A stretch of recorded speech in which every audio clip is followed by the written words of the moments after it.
마태복음 5장 5절의 말씀입니다.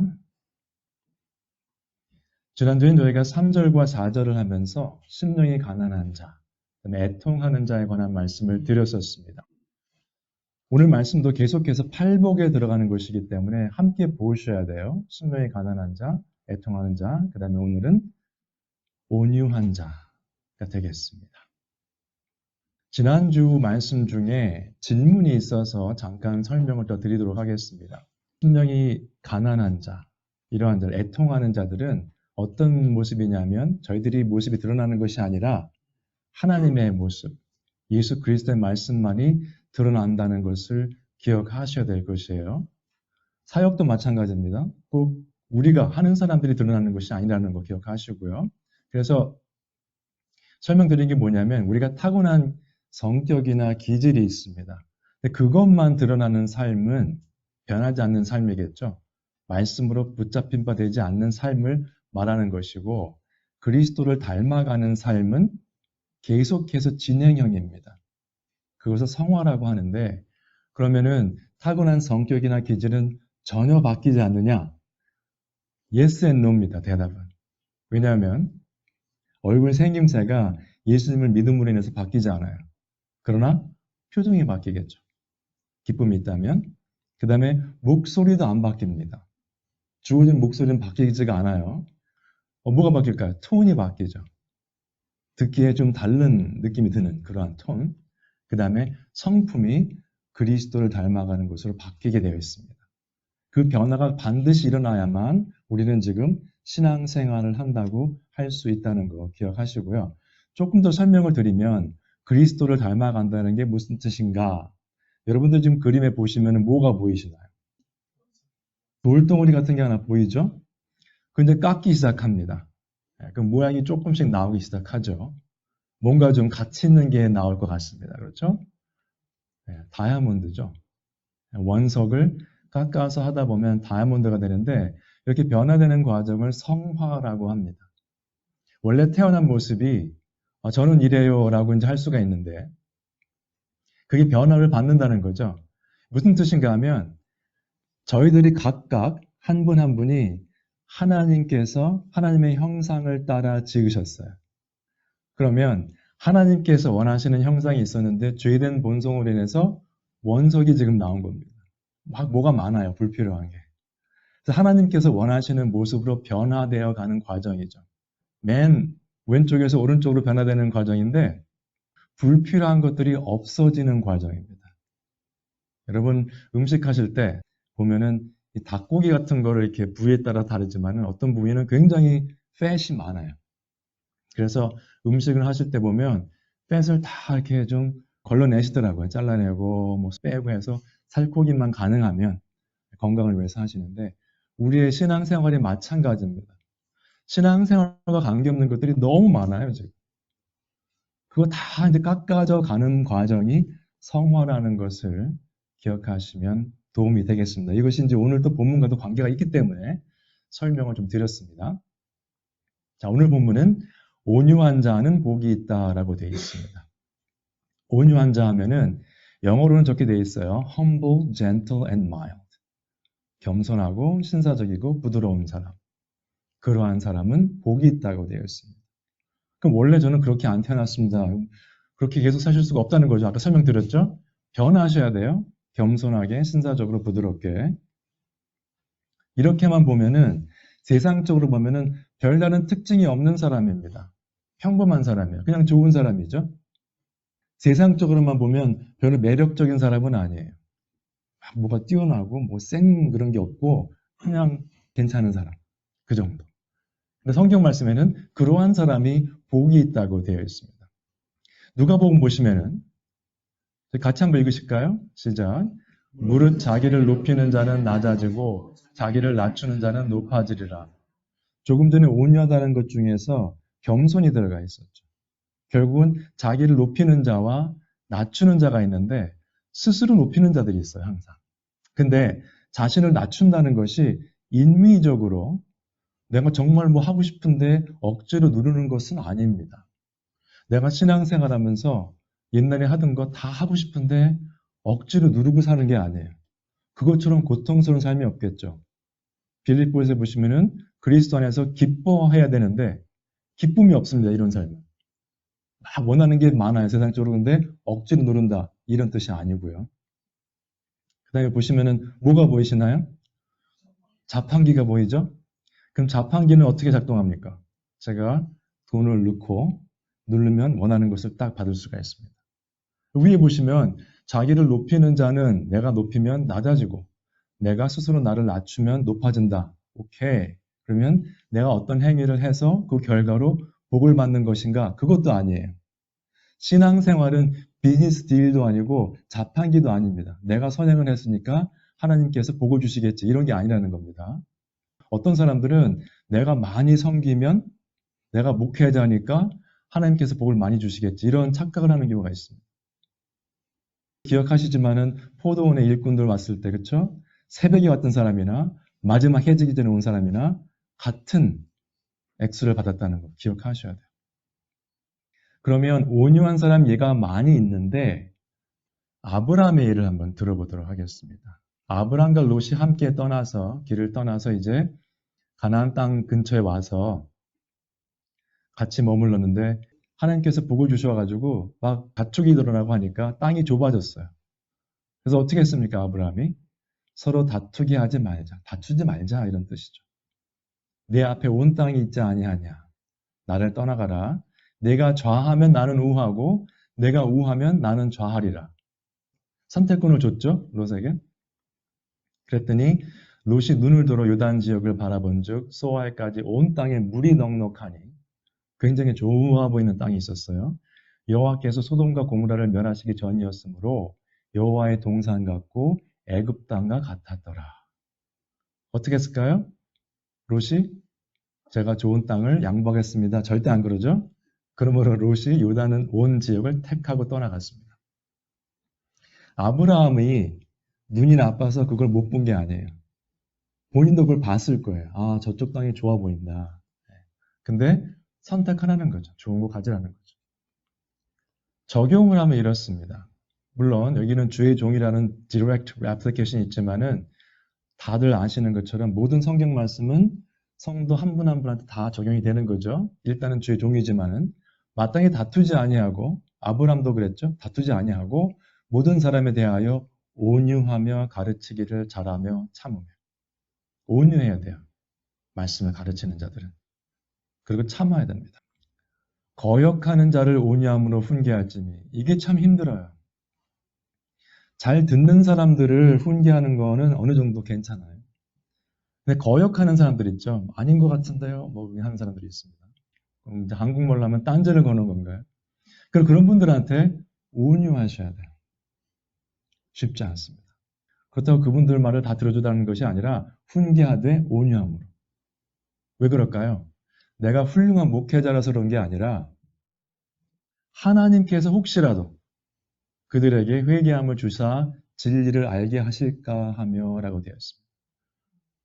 주의 종이 이렇게 온유하고 참고 가르치고 훈계하는 이유는 본인의 인내와 참음과 온유함으로 인해서 그 사람이 변화되는 것이 아니라 그렇게 함으로 인해서 하나님께서 혹시라도 그 거역하는 자들이 회개할 수 있는 기회를 주시지 않을까라는 그러한 바람을 하라는 겁니다.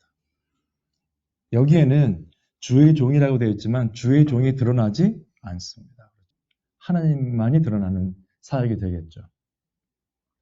그래서 조금 전에 설명드렸던 부분 보시면은 그러므로 롯이 유단 온 지역을 택하고 떠나갔어요. 동쪽으로 갔는데 그 다음 구절을 보면 이렇게 되어 있습니다. 아브라함은 가나안 땅에 거주하였고 그러니까 롯이 택한 반대쪽에 가서 이제 거주한 거거든요. 근데 결론적으로 가나안 땅이 약속의 땅이죠. 네. 아브라함은 자기가 어디로 가야 되는지 모르고 그 본토 아비 지역을 그 지역을 떠났습니다. 그런데 결국은 온유함을 통해서 하나님께서 역사하시기를 그를 가나안 땅으로 인도하셨어요. 꼭 우리가 하나님 앞에서 충성한다고 해서 일이 잘 풀리지는 않습니다만 우리가 보기에 좋았던 땅이 아닌 땅을 차지하게 됐습니다만 결론적으로는 그 땅이 약속의 땅이었다는 것. 그래서 세상적으로 보기 좋은 것과 하나님께서 약속하신 것은 꼭 일치하지 않습니다. 남들이 다 좋다고 하는 거 하나님의 뜻이 아닐 수 있다는 거. 영적인 눈을 들어서 꼭 그것을 분별하시기 바랍니다.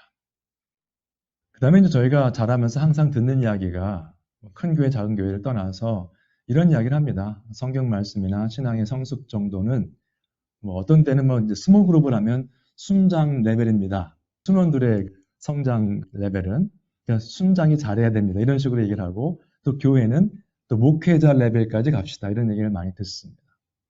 어떻게 보면 맞는 말씀이죠. 그런데 에베소서를 보시면은 하나님께서 여러 가지 직책들 혹은 달란트를 주셨어요. 교회, 선지자, 복음 전하는 자, 목사, 교사 등등 주셨습니다. 이유가 뭐냐면 이는 성도를 온전하게 하여 봉사일을 하게 하며 그리스도의 몸을 세우려 함이라. 그 다음에 맨 마지막에 이렇게 나와 있죠. 우리가 다 하나님의 아들을 믿는 것과 아는 일에 하나가 되어 온전한 사람을 이루어 그리스도의 장성한 분량이 충만한 데까지 이르리. 맨 위에서 성경 말씀의 어떤 이해도, 신앙 성숙을 목회자의 수준까지 갑시다 하는 것은 뭐가 기준입니까? 목회자가 최종 목표예요. 우리는 그렇게 살면 안 됩니다. 그리스도의 장성한 분량이 충만한 데가 우리의 목표가 돼야 돼요. 목회자가 됐던 평신도가 됐던. 그래서 영어 성경에는 to mature manhood, 그러니까 그리스도의 장성한 분량이 뭐냐면 다 성장한 그러한 분량. 아까 성화되는 거 보셨죠? 계속 영적인 성장을 말하는 거죠. 우리의 영적 성장은 목사나 장로, 훌륭한 그런 분들의 수준에 머무는 것이 아니라 예수님의 수준까지 가야 된다는 거예요. 끝없는 여행이에요. 예수님의 장성한 분량까지 가야 되기 때문에. 적용 부분이었고요. 그래서 온유한 자에 관한 부분을 성경 말씀에서 뭐라고 하고 있는가, 구약에서 그 부분을 좀 살펴보겠습니다. 첫 번째, 여호와께서는 자기 백성을 기뻐하시며, 자기 백성을 기뻐하신다고 그랬어요. 그 다음에 겸손한 자를 구원으로 아름답게 하시미로다. 구원에 관한 것도 겸손과 온유가 필요합니다. 내가 내 스스로, 아까 말씀드렸던 것처럼 목회자가 목표다, 아니면은 나의 기준, 나의 생각이 목표가 되면 구원에 이르는 복음을 거부하게 되겠죠. 왜? 내가 할 수 있으니까. 그러나 겸손한 자들은, 온유한 자들은 복음의 말씀을 들을 자세와 준비가 되어 있다는 것입니다. 두 번째, 온유한 자를 정의로 지도하시며 온유한 자에게 그의 도를 가르치시리로다. 하나님의 도를 온유한 자에게 가르치신다라고 되어 있습니다. 첫 번째 거랑 비슷한데 이 부분은 이렇게 보셔야 돼요. 사도행전이죠. 다 기억하시는 내용이에요. 이디오피아의 간다게 네시가 수레를 타고 가는데 이사야서를 읽고 있었죠. 빌립 집사가 가서 내가 지금 읽고 있는 것을 알고 있느냐 그랬더니 뭐라고 대답했어요. 대답하되 지도해 주는 사람이 없으니 어찌 깨달을 수 있느냐 하고 빌립을 청하여 수레에 올라 같이 앉으라 하니라. 높은 관리였어요. 이디오피아에서 거의 최고의 직책을 가진 사람이었는데 이 사람은 말씀을 듣고 배울 준비가 되어 있는 사람이었습니다. 영어로는 teachable heart라고 해요. 아무리 열심히 잘 가르치려고 해도 받는 사람이 문을 딱 닫고 있으면 하나도 배우는 게 없습니다. 그러나 조금 부족하게 가르치더라도 이 사람처럼 준비가 되어 있어요. 알고 싶거든요. 말씀에 대해서 깨닫고 싶으니까 생전 보지도 못한 이스라엘의 집사가 와서 물어보는데 당황하지 않고 기분 나빠하지 않고 당장 불렀어요. 모르겠다. 가르쳐 달라는 거죠. 그래서 빌립이 이 자리에서 전도를 하고 말씀을 설명드렸던 부분이 나옵니다. 그래서 우리가 말씀을 대하는 자세가 어떤지를 생각해 보셔야 돼요. 이 강다기의 그 내시는 그 말씀을 계속 읽고 연구했던 사람이었는데 깨달음은 없었어요. 그 사람은 이사야서 53장을 읽으면서 그게 이사야에 관한 부분인 줄 알고 있었습니다. 정확히 나와 있지가 않고 누가 설명 안 해주니까요. 여러분들도 말씀을 읽으시면서 혹시 말씀에 대한 이해가 힘들고 어려운 부분이 있으시면 목회자나 주위에 말씀을 아시는 분들께 질문하셔야 돼요. 함께 연구하고 함께 발전해 나가는 그러한 모습이 참 하나님께서 기뻐하시는 교회의 모습이 아닐까 생각합니다. 그 다음에 우리가 많이 궁금해하시는 부분이 있죠.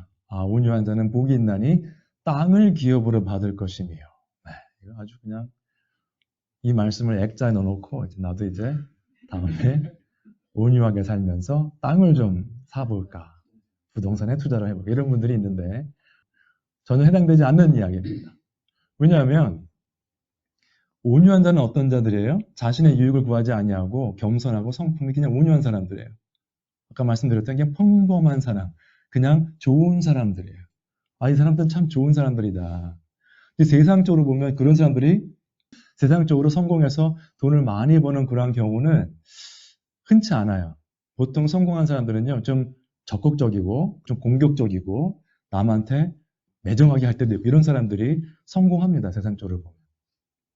세상적 관점에서 보면 그 주목받지 못하는 사람들이에요. 특별히 이룬 것이 없는 사람들처럼 보이는 사람들이 온유하고 겸손한 사람들입니다. 그렇겠죠? 그래서 성경에서 뭐라고 돼 있어요? 온유한 자는 복이 있나니 그들이 땅을 기업으로 받을 것이며. 근데 저 땅이라는 단어가 지금 신약 성경이기 때문에 헬라어겠죠? 근데 이 헬라어가 70년에 의해서 구약의 성경을 번역할 때 단어를 해석한 것이 있는데 그 번역하는 과정에서 나왔던 단어를 설명을 드릴게요. 히브리어에 나오는 에레츠라는 단어를 번역한 게 땅이라는 겁니다. 헬라어로 된 것이. 이게 히브리어거든요, 저게. 그러면 거기 위에 보시면 earth라고 돼 있죠. 땅. 빨간 그 색깔이 그만큼 많이 사용됐다는 것인데 그 단어가 어디에 사용됐냐면 창세기 1장 1절에 태초에 하나님이 천지를 창조하시니라. 거기서 천지 할 때 영어로는 the heavens and the earth 그거예요. 땅이에요. 그러니까 이 땅만이 아니에요. 전 우주를 포괄하는 이야기입니다. 대단하죠? 우리는 온유하면 하나님께서 다 주신다는 거예요. 함께 읽으시죠. 여기 본문 시작. 그런즉 누구든지 사람을 자랑하지 말라. 만물이 다 너희 것임이라. 바울이나 아볼로나 게바나 세계나 생명이나 사망이나 지금 것이나 장래 것이나 다 너희의 것이요. 네, 만물이 다 우리 거라고 합니다. 뭐 장래 것, 지금 것 다 우리 것이래요. 생명이나 사망이나. 뭐 이런 복이 어디 있습니까, 여러분? 세상에서 말하는 복은 한계가 있습니다. 아무리 땅을 많이 가진 부자라고 하더라도 그것은 이 땅에서 삶에 마감할 때 그냥 끝나는 것이죠. 그러나 현재 것이나 장래 것이나 생명이나 뭐 이런 것들은 영원히 계속되는 것이잖아요. 시간적인 개념에 걸려있는 것이 아니기 때문에 다 우리의 것이라고 설명을 합니다. 여기서 결론은 무엇인가 하면 다 우리가 소유했다는 게 중요한 것이 아니라 우리는 뭐예요? 그리스도의 것이라는 거. 그리스도에 속해 있다는 거. 그래서 우리가 신앙생활하면서 감사하실 것은 내가 그리스도 안에 거하면 우리 요한복음 15장에 나오는 포도나무 이야기처럼 그리스도 안에 거하면 열매를 많이 맺게 돼 있어요. 하나님께서 허락해 주셨거든요. 우리가 얼마나 능력이 있고 뭔가 하는가 그것보다는 우리가 지금 예수 그리스도 안에서 거하고 있는가 그것에 대해서 생각을 많이 하셔야 될 것 같아요. 그렇게 하시면 아까 원석이 다이아몬드 되는 과정을 말씀드렸지만은 삶에 불필요한 것들이 많이 없어집니다. 여러분 마라톤 하는 사람들 보셨죠? 얼마 전에도 뭐가 있었던 것 같은데 마라톤 할 때 보시면은 그 선수들이 어떤 유니폼을 입고 하던가요? 네, 턱시도 입고 하는 사람 없습니다. 마라톤 할 때는 거의 입은 게 없어요. 옛날에는 아베베라는 사람은 맨발로 뛴 사람도 있었는데 생각해 보시면은 심플해야 돼요. 단거리 경주가 아니고 장거리 경주이기 때문에 그 경주를 갈 때는 심플하게 하고 계속 가셔야 돼요. 100m 뛰고 끝나는 게 아니거든요. 그러면 정리할 거 정리하시고 이제 삶을 다시 한번 이벨렛 하게 됩니다. 조금 전에 제가 단어 설명을 드렸는데 질문을 여러 번 받았기 때문에 조금 설명을 드릴게요. 히브리어나 헬라어를 꼭 알아야 하는가 이런 질문을 계속 지금 받았어요. 제가 이제 가끔 가다가 단어 설명 드릴 때 이것은 헬라어입니다. 히브리어입니다. 설명을 드리잖아요. 이렇게 보시면 될 것 같아요. 여러분 주위에 혹시 한국에 있을 때 뭐 불문학을 전공했다. 프랑스 문학이죠. 영어나 독일어 전공했다. 이런 사람들이 있을 수 있어요. 영어 영문과 이런 데 전공하잖아요. 대학교 가면. 그러면 영어를 전공하는데, 예를 들어서 영문학을 전공하는데 단어로 번역된 책만 4년 공부했다. 그럼 어떻게 될까요? 영어 전공인데 영어는 못하고 단어만 연구해도 좀 이상하죠. 영어 책은 한 번도 안 보고 4년 내내 단어로 번역된 것만 봤다. 이런 사람은 보신 적 없을 거예요. 그건 영문학 전공이 아닙니다. 불문학도 마찬가지예요. 그러면 신학자나 목회자는 어떤 사람들입니까? 성경 말씀을 연구하는 사람들이죠. 연구해서 가르치는 사람들이에요. 성경 말씀을 봐야 되는데 나는 한어 성경만 보겠다. 나는 미국 사람이니까 영어 성경만 보겠다. 이러면 어떻게 될까요? 원어를 안 보는 거예요. 성경 말씀은 구약은 히브리어, 신약은 헬라어입니다. 요즘은 신학대학원도요, 언어가 필수 과목이 아니고 선택 과목으로 바뀌는 추세예요. 네, 공부 안 하려고 그래요. 영어 영문학 그 학생이 영어 책은 안 보고 번역본만 보겠으면 똑같은 이야기입니다. 그러면 여러분, 목회자가 신학대학원 가서 히브리어 헬라어를 공부를 시작해서 평생 공부를 한다고 해서 얼마나 잘하겠습니까? 여러분 기억하시겠지만 한국에서 영어 얼마나 열심히 공부해요. 중고등학교, 대학교 적어도 10년은 공부하고 미국 오셨어요. 미국 딱 왔더니 10년 공부했으니까 영어가 딱 되던가요? 안 됩니다. 힘들어요. 언어는 그만큼 힘든 겁니다. 그래서 목회자들이 뭐 헬라어, 히브리어 한다고 해서 특별히 잘하는 게 아니고요. 연구하는 거예요. 원어니까. 히브리어와 헬라어에 대해서 존 파이퍼가 이렇게 설명을 했어요. 맨 위에 보시면 exegetical imprecision. exegetical imprecision이 뭐냐면 성경 해석에 있어서의 정확지 않은 부분이 있을 수 있다. 원어를 안 보게 되면. 그게 뭐냐면 the mother of liberal theology. 자유주의 신학의 엄마다. 그러니까 성경 말씀을 제대로 해석하지 못하면 자유주의 신학이 나오는데 자유주의 신학이 뭐냐면 성경 말씀을 성경 말씀으로 인정 안 해요. 사람이 쓴 글로 인정합니다. 이 사람들은. 잘 쓰여진 문학이다. 하나님의 말씀이 아니고.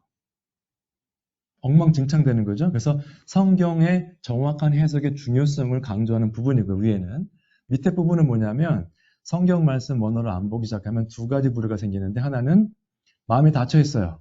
우리 교회에서 우리 교단에서 이렇게 가르쳤으니까 계속 이렇게 하겠다. 내가 연구는 안 하고 남이 한 걸 가져가서 가르쳐요.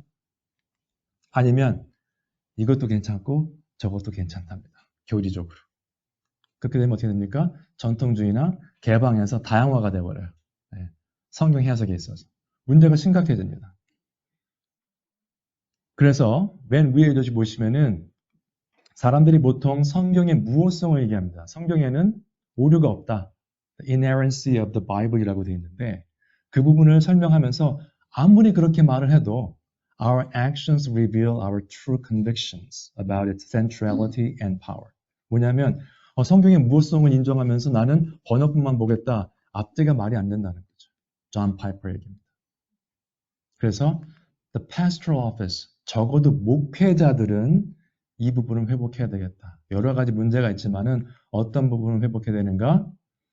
성경 말씀, 오리지널 텍스트를 우리가 연구하는 것에 대한 열정과 사랑을 회복해야 되겠다는 말을 했습니다. 많이 부족하지만 제가 연구하는 것을 또 깨달은 것을 여러분께 나눠드리고 있고요. 그 다음에 여러분들은 좀 더 유익이 되시는 거는 한어 성경을 위주로 하면서 제가 원어를 나눠드리고 그 다음에 영어도 나눠드리잖아요. 그러니까 원어는 이런데 번역을 이렇게 할 수 있구나 이런 부분을 다 보실 수 있어요. 여기 계신 분들은. 조금 있다가 11시 예배 드리는 영어권에 계신 분들은 제가 다 똑같이 설명을 드리는데 한어 성경을 설명드릴 수는 없어요. 그분들은 한어를 몰라서. 그래서 그분들은 조금 여러분들만큼 혜택을 못 봐요. 예. 조금 더 말씀을 드리면 성경 원래의 의미와 가르침을 파악을 해서 현재 삶을 비춰봐야 되겠죠. 그래서 현재 삶을 비춰보면 그게 잘못됐다 하면 성경 원래의 가르침으로 내 삶을 바꿔나가는 과정이 필요한 겁니다. 근데 성경 원래의 의미의 해석이 잘못돼 버리면 다 괜찮다. 땅을 기업으로 받는 것은 부동산 투자다. 이렇게 되면은 잘못된 적용이 나오겠죠. 이 말씀 한번 같이 읽겠습니다. 시작. 너희가 순종하는 자식처럼 전에 알지 못할 때에 따르던 너희 사역을 본받지 말고 오직 너희를 부르신 거룩한 이처럼 너희도 모든 행실에 거룩한 자가 되라. 그러면은 이제 그 뒤에 16절에 보시면은 레위기의 말씀을 콧합니다. 내가 거룩하니 너희도 거룩하라는 말씀을 이제 사용하는데 그 말씀의 뜻을 정확히 이해해서 우리가 삶에 적용해야 된다는 거죠. 이 말씀을 보시면 그렇잖아요.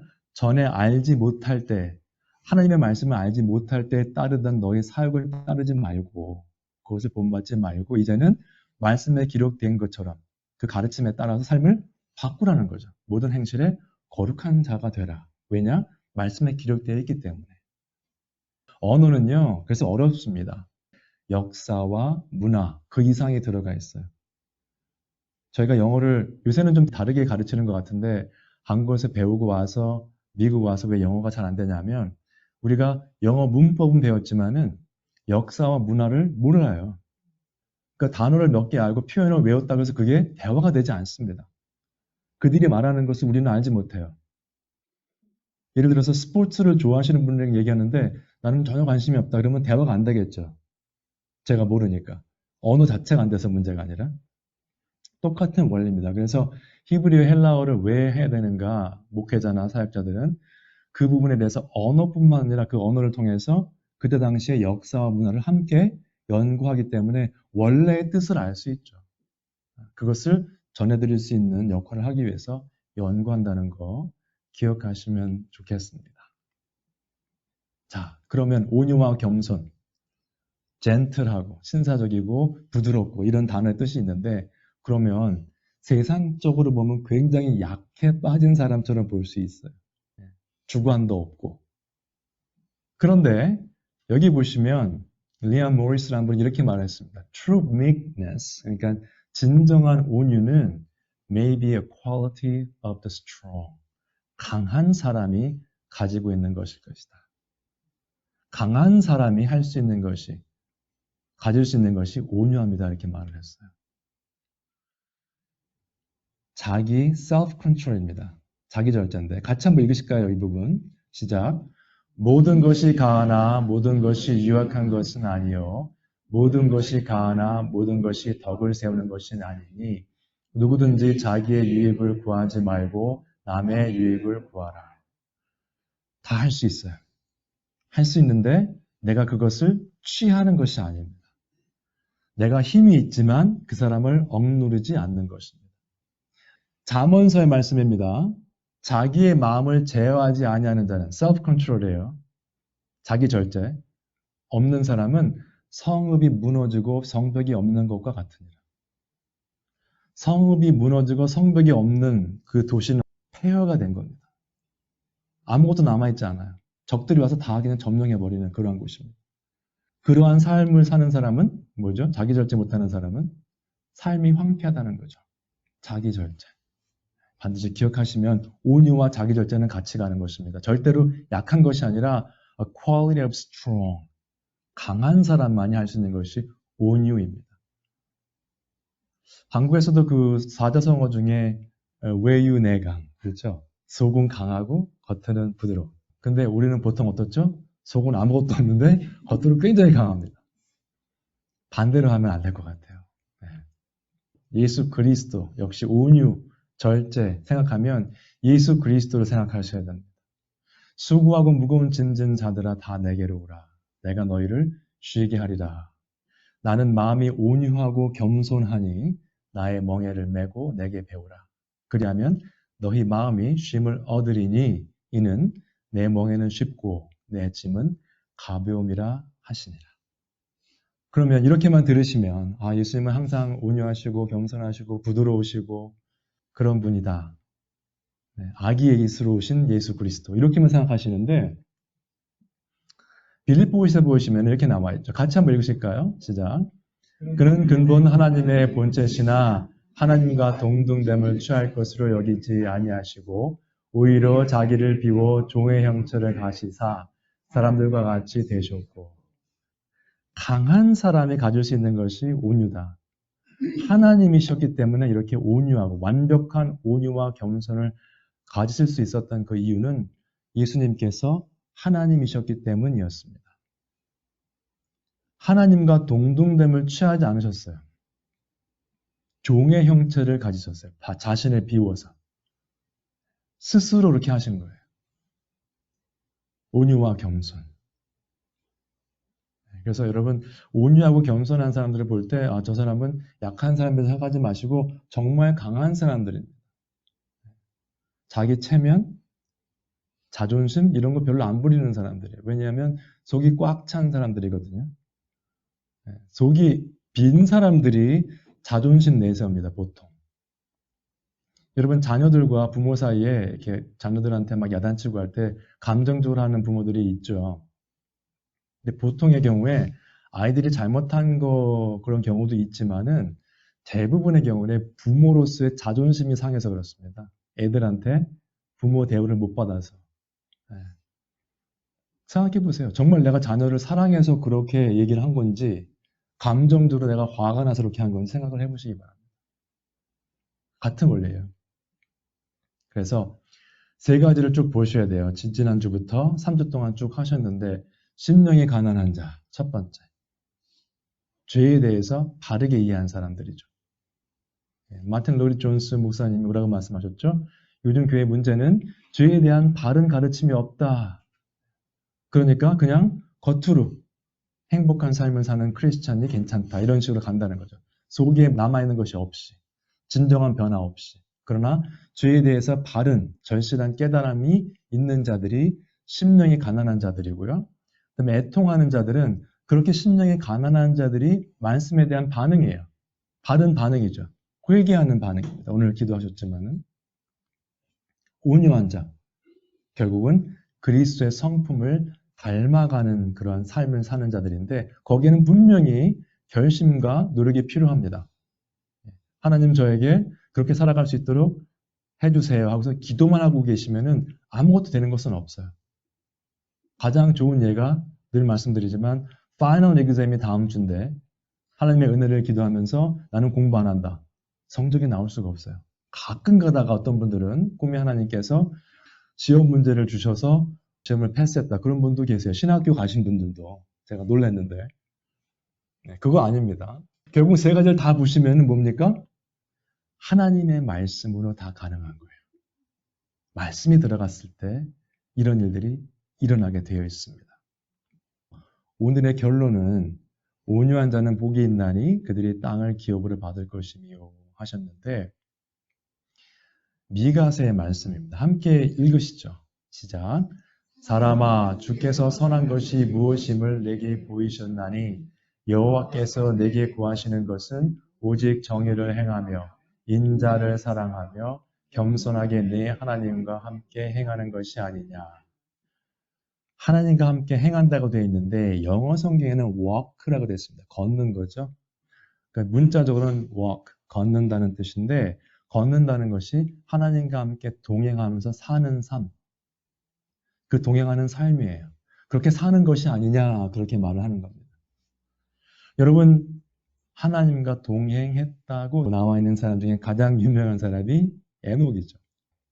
창세기 5장에 보시면 에녹은 2번에 걸쳐서 하나님과 동행했다고 되어 있습니다. 저희가 세상을 떠나게 되면 여러 가지 이렇게 경력에 대해서 히스토리에서 씁니다. 무슨 대학을 나왔고 무슨 작업을 했는데 성공적이었고 자녀는 몇 명을 두었고 다 나오는데 창세기 5장에 보면은 그 사람들의 계보가 쭉 나오면서 누구는 누구를 낳고 몇 년 살고 죽었다. 죽었다 나와요. 에녹만 하나님께서 데려가셨다고 되어 있습니다. 죽었다는 말이 안 나와요. 여러분 우리가 세상을 떠난 후에 우리에 대해서 뭐라고 쓸까요? 좋은 대학교 나온 거, 좋은 잡, 목사로 섬긴 거? 중요하죠. 하나님과 동행했던 사람이란 말이 반드시 들어갈 수 있기를 바랍니다. 주님 오시는 그날까지 계속해서 하나님과 동행하셔야 되고요. 그러한 삶은 약속해 주신 영생으로 인해서 영원히 계속될 것입니다. 여러분 생각해 보시면은 우리가 친했던 친구를 지금 못 만나는 친구들도 있고 안 만나는 친구들도 있어요. 참 좋을 때는 영원히 계속될 것 같은 그러한 우정도 없어집니다. 가족 관계도 마찬가지고요.